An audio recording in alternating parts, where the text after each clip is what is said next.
বাংলাদেশ থেকে যিনি পালিয়ে গিয়েছেন প্রধানমন্ত্রী শেখ হাসিনা, তাকে ফিরে আনার জন্য কি আপনি কোনো? না, আমি কোনো কথা বলি, কিন্তু আমি তো বলেছি আগে যে আমি এটা নিয়ে কোনো কথা বলি। যে আমরা দেখি যে ভারতের পলিটিক্যালরা সরাসরি বাংলাদেশের একটা সার্বভৌম দেশের অভ্যন্তরীণ রাজনীতি নিয়ে হস্তক্ষেপ করে।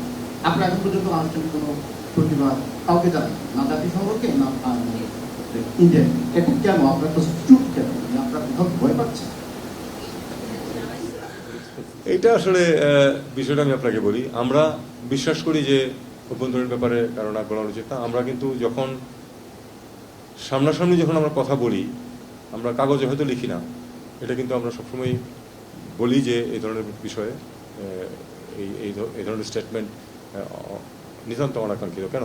যখন আমরা প্রতিবাদ একেবারে করি তা তো ঠিক না।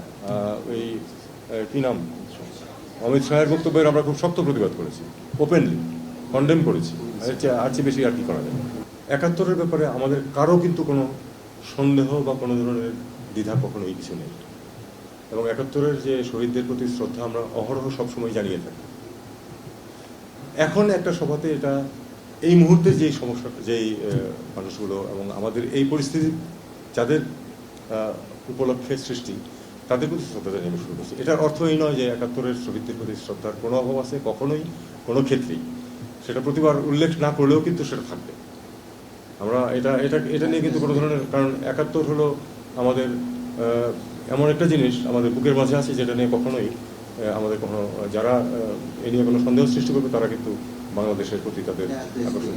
পাকিস্তান যদি এই সাহসটুকু দেখায়, পাকিস্তানের কোনো সরকার, যে তারা আসলে যে এখানে যে ঘটনাটা ঘটেছিল সেটাকে তারা উদ্ধৃত করে এবং বলে যে আমরা এই জন্য আন্তরিকভাবে ক্ষমা প্রার্থী, এই কথাটা যদি বলে তাতে কিন্তু কোনো দোষের কিছু নেই।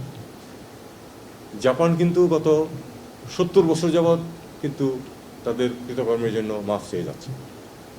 কিন্তু আমি এখানে মনে করি যে তারা যদি আসলেই এটুকু সাহস কোনো সরকার যদি দেখাতে পারে, এই কথাটুকু বলতে পারে, সম্পর্ক স্বাভাবিককরণ এবং সহজ রাখা অনেক সহজ হয়ে যাবে।